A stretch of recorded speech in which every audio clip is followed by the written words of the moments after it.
Halo semuanya, kembali lagi bersama saya. Di video kali ini kita akan belajar bagaimana proses pembentukan urin. Nah, proses pembentukan urin ini terjadi dalam organ ginjal melalui sebuah proses yang disebut dengan ekskresi atau proses pengeluaran zat sisa metabolisme dari dalam tubuh manusia. Nah, perlu kalian tahu bahwa ginjal kita terdiri dari jutaan unit penyaring atau biasa disebut dengan nefron. Berikut merupakan tampilan lebih jelasnya untuk bagian nefron. Nah, kita akan mengulas dulu tentang nefron karena nanti akan berperan dalam proses pembentukan urin. Untuk nefron sendiri terbagi menjadi dua bagian. Yang pertama adalah badan Malpighi dan juga yang kedua adalah saluran atau tubulus. Badan Malpighi ini terdiri dari glomerulus dan juga kapsula Bowman.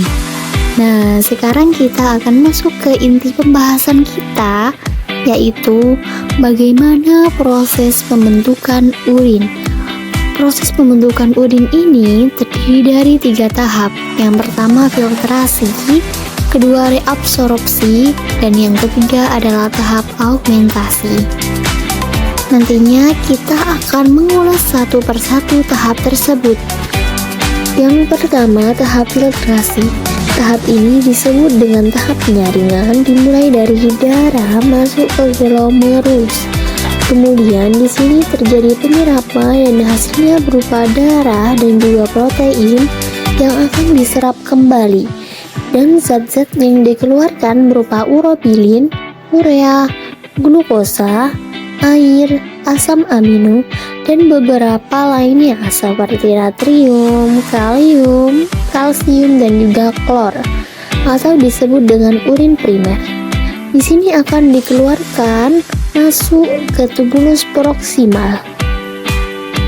Tahap kedua yakni reabsorpsi atau tahap penyerapan kembali zat-zat yang masih diperlukan seperti glukosa, asam amino, ion, dan kalium.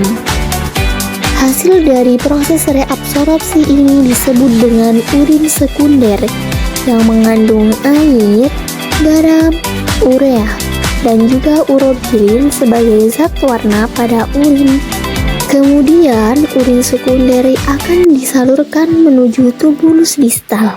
Di sini tahap augmentasi atau pengeluaran zat yang tidak diperlukan ke dalam urin sekunder. Nah, di sini air, natrium, klor, dan juga urea masih diserap kembali. Sedangkan sisanya akan dikeluarkan berupa urin yang sesungguhnya.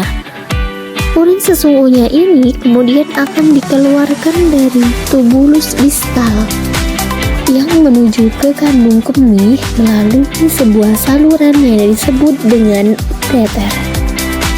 Urin akan disimpan sementara sampai penuh. Nanti ketika penuh akan memberikan sinyal ke otak. Dan otak akan merespon sehingga kita bisa mengeluarkan dalam bentuk kencing atau pipis. Nah, mungkin itu saja gambaran dari proses pembentukan urin. Semoga video ini bermanfaat. Sampai bertemu di video selanjutnya. Sampai jumpa.